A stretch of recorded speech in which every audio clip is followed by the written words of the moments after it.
guys, this is Jessica and welcome back to my channel, The Retro Farmhouse. Today's video, I am repurposing some spindles that I previously had. I like to go around my farm or my craft room and just see maybe some materials that I can reuse. And some of these I had purchased before in the fall. If you remember or have seen my little ladder, blanket ladder video, I'll link that in the cards up above here. But I had repurposed some of these spindles before into that project. And I just was kind of looking around to see, you know, what else could I do with these? Because I had some extra ones left over and I had two different types. So that's part of what inspired me today to do this project. Also, another thing that I wanted to bring up is my husband and I were recently talking. We're trying to work on a lot of different projects, DIY projects and things related to our farm here. And I know some of you all were interested in, you know, kind of like our farm life and different things we do, you know, as far as with our animals. And we were thinking about maybe adding another video during the week, maybe not every week, but occasionally, just something related to those projects that we're going to be doing. You know, I'm trying to start doing a garden this year. If you follow me on Instagram, you've seen some pictures of that. If you don't, I'll link my Instagram below. I just recently started that. And another thing we're looking to get into is maybe purchasing some other types of small animals, some different things to kind of help us on our farm and maybe become a little bit more, you know, self-sufficient ourselves. So it's definitely a learning process. We're learning a lot about it, but if you guys would be interested in that, you know, leave me a comment below as well. It definitely doesn't change anything with my channel. I'm definitely going to be doing still a DIY video every week on repurposing projects, thrift flips, little, you know, vintage ideas, different things like that. So anyway, without further ado, let's get into doing today's video. For my first project, I wanted to make some candlesticks out of my chunkier spindles here. So I'm just taking this roll of tape here and just drawing some circles. I'm going to cut this out on my scroll saw. Again, I am a beginner scroll saw person. So if you do have one of these or think about getting one of these, definitely research here. I know that just working with experience and practicing with it, that it's not a race. You have to go pretty slow when you're doing your cuts. But I just went ahead and cut out 4 circles here. And I wanted it to be a little bit thicker, so we're going to combine these circles together. And then for the top, you might have noticed before I put the candle down in it, I wanted to have a little bit of a lip for the candle to sit down in. So I'm going to show you how I do that. So what I'm going to do is I'm just circling the inner diameter of this tape here, and that is the perfect size to put my candle down in, and I want to drill a little pilot hole right next to the line, and that is going to allow me to be able to remove my blade, stick my blade through this, and cut on the inside of the circle without cutting the outside. One of the better techniques that I've read about is that when you're working with your wood, if your cut piece starts to get really flimsy, just make sure that you hold that really well with both hands. Now I'm going to add some wood glue here. I'm going to spread this around, and I'm just going to go ahead and clamp these together and let this dry overnight. And of course, if you get any excess, you can just wipe that off with a damp paper towel. Next, I wanted my candlesticks to be 2 different heights, so I'm going to take one of my other chunkier sticks and I'm going to cut that down. And now I'm just taking a medium grit sandpaper and I'm just kind of sanding around my edges, just kind of making those a little bit smoother and more uniform.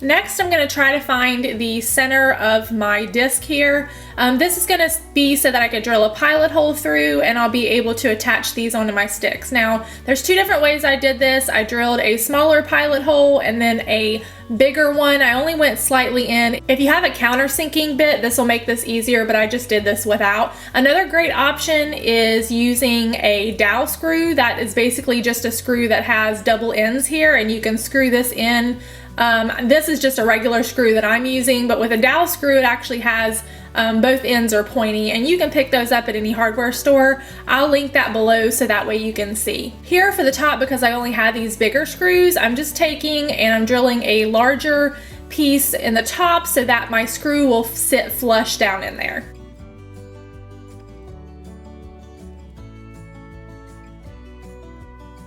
And so I'm just adding some wood glue here, and I'm just gonna screw my top on. Next, I decided to use the Sweet Pickens Milk Paint in Ocean to color these. It gives it kind of a more muted green. I really like this green. I think it works well for the fall, the spring, anytime. So I went ahead and applied 2 coats to that. And I really love using milk paint because it gives it more of that aged, sometimes you can even do more of a chippy look with this.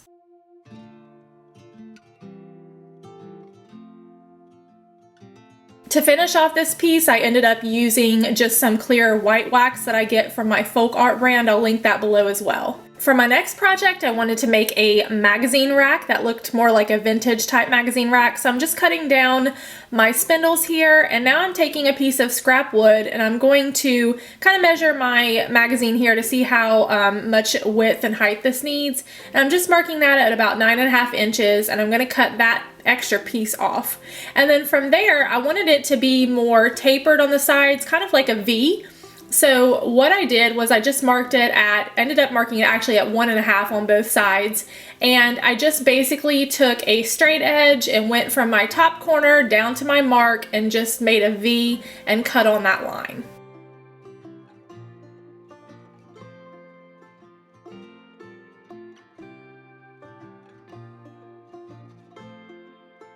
Next, for my centerpiece, I wanted to end up having like a little handle in the middle so that you could kind of pick this up just by the handle if you wanted to. And I wanted to give it a little bit of a decorative element, so I'm just kind of freehanding in some more curvature pieces to the top of the wood here.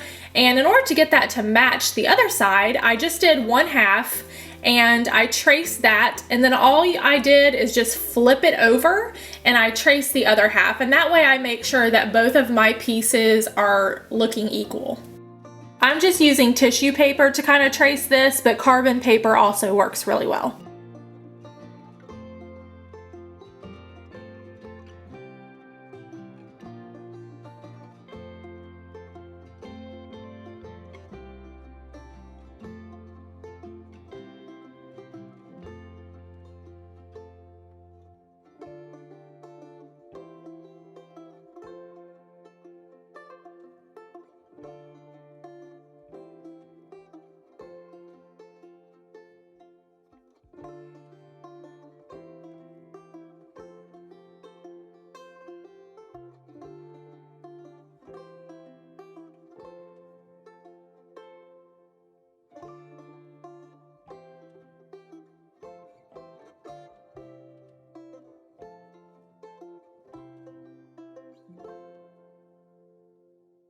Then I kind of just freehanded in a little handle part, and I did the same process. I drilled a hole in the middle and re-threaded my blade back through and just cut out the middle piece.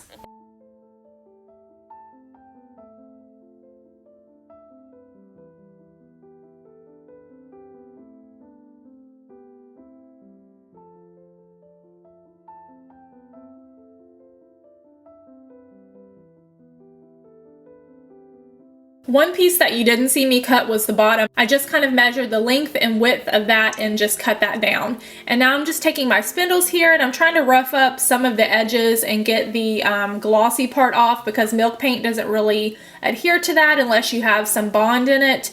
And I just took my little extra pieces here as well, and I've cut some feet.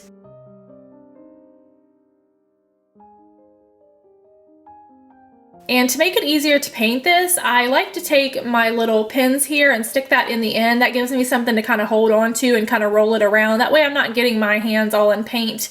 It just kind of makes it easier to handle.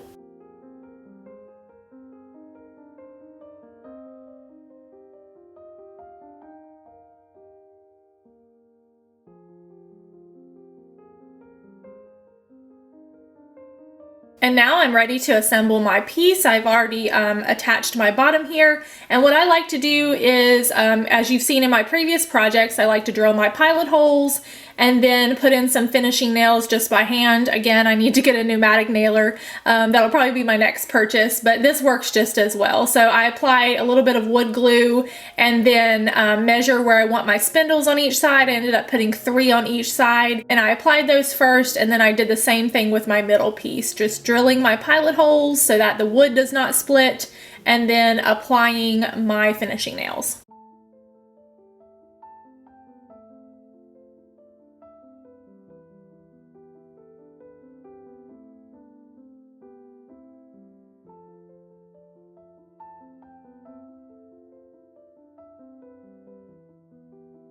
For the feet, I did the same process. I drilled a pilot hole all the way through, put my little finishing nail in there with some wood glue, and just attach those onto the bottom. And here's how today's projects turned out. I love how these candlesticks turned out. They are really nice and sturdy. I love that they're made of solid wood, and these would probably cost you quite a bit in like a boutique or one of those home stores. And also my new little magazine rack. I just love how it looks like vintage with the paint job that it has on it. I could put magazines in here. You could use it for other kinds of storage, but I just love the little decorative detail on the top as well. I also love the fact that I get to repurpose something, and these didn't really cost me hardly anything to make. Thank you guys again for coming along on today's project. I hope that gave you some inspiration to maybe repurpose some of these type of items in your home. And stay tuned, we'll have some more DIYs next week. Thanks again, guys. Have a great day.